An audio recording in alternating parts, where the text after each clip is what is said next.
Ladies and gentlemen, please welcome back for the final part of our program, President and CEO of East West Institute, John Edward Moroz. Ladies and gentlemen, we're in our final part of the program. Can I just ask, though, first of all, do we have a show of hands? How many of you really believe you have learned something here so far tonight? How many of you believe you've learned something of some significance to you that you didn't know tonight? That looks pretty good. Okay. Anyone regret they're here? No, good. All right.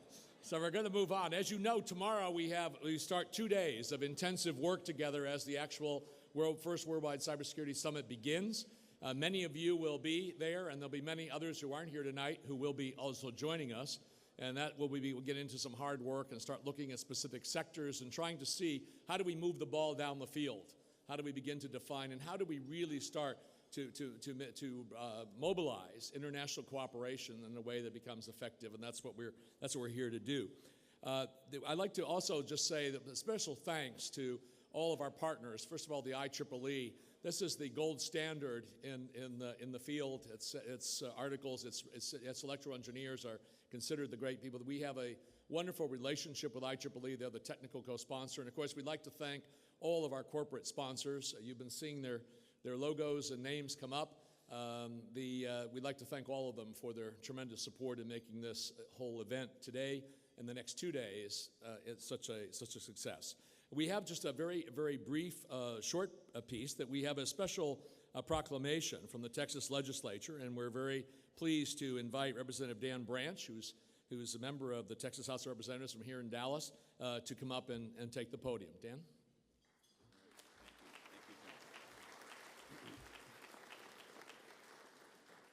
Well, thank you, John, and welcome to one and all to our district here in Dallas, but more importantly, welcome you to Texas, the only state in the union that was once a republic, and if it was a country today, its economy of $1.2 trillion would equal that of Brazil and Russia, and its nearly 26 million citizens would put a good Olympic team on the field. But that's a different subject.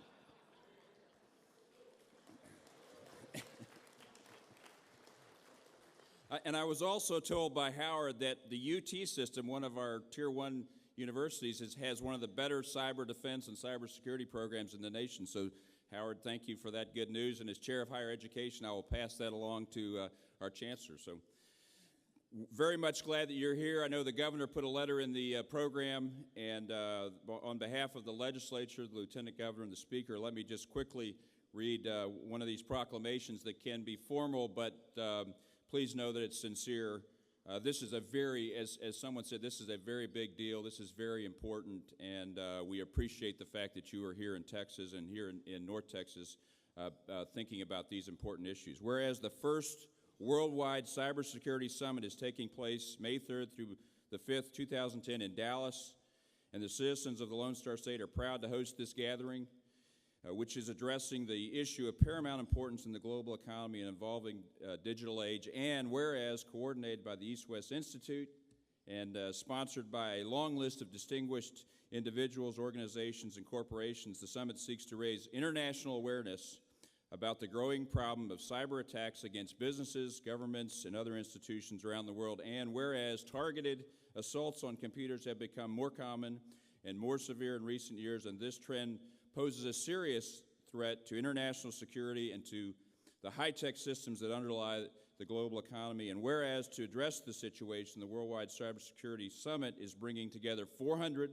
prominent figures, including business officials, leaders, technical experts, policy specialists, and security officials from the 40 nations that lead the world in computer technology. By joining in face-to-face discussions, these stakeholders will help determine the new measures to safeguard the world's digital infrastructure. And the final whereas, in an age when terrorists and other criminals possess the technological knowledge to compromise financial and communication systems and to paralyze critical government services, the need for a comprehensive approach to protecting electronic information and networks is more urgent than ever. The Worldwide Cybersecurity Summit is an important step in achieving the goal of securing our global electronic infrastructure, and the esteemed individuals who are attending this event are deserving of recognition for lending their time and talents to this crucial effort. Now, therefore, be it resolved that the first worldwide cybersecurity summit be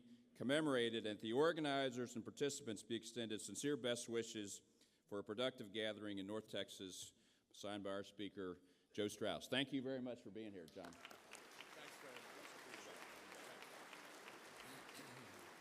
We're going to call our second panel of experts, a group of experts, and Bob Schieffer to come back up on the stage. And while they do, can I just pay recognition? Everybody, so many people deserve recognition, but one of our Texas directors and his spouse, Ross and Sarah Perot, have been absolutely instrumental in really pushing this whole event, and I want to thank them publicly in front of everyone for what they've done. So come on up, Bob.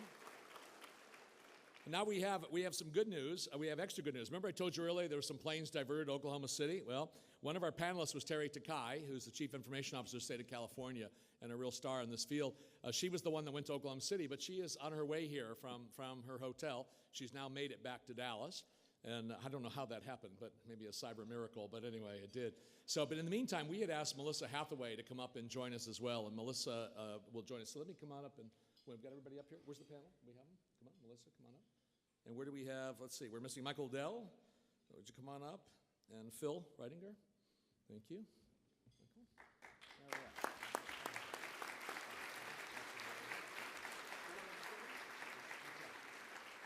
So I'll just very briefly introduce and turn over to our moderator. Let me just, again, we all know our moderator. So here we'll introduce Melissa Hathaway, who was in the Bush administration White House on cyber issues, and she is currently at the Belfer Center as a senior advisor at the center at Harvard University. Next to her is Michael Dell, who needs no introduction. And Michael, thank you, and thank you for your support, Dell's support of this whole effort.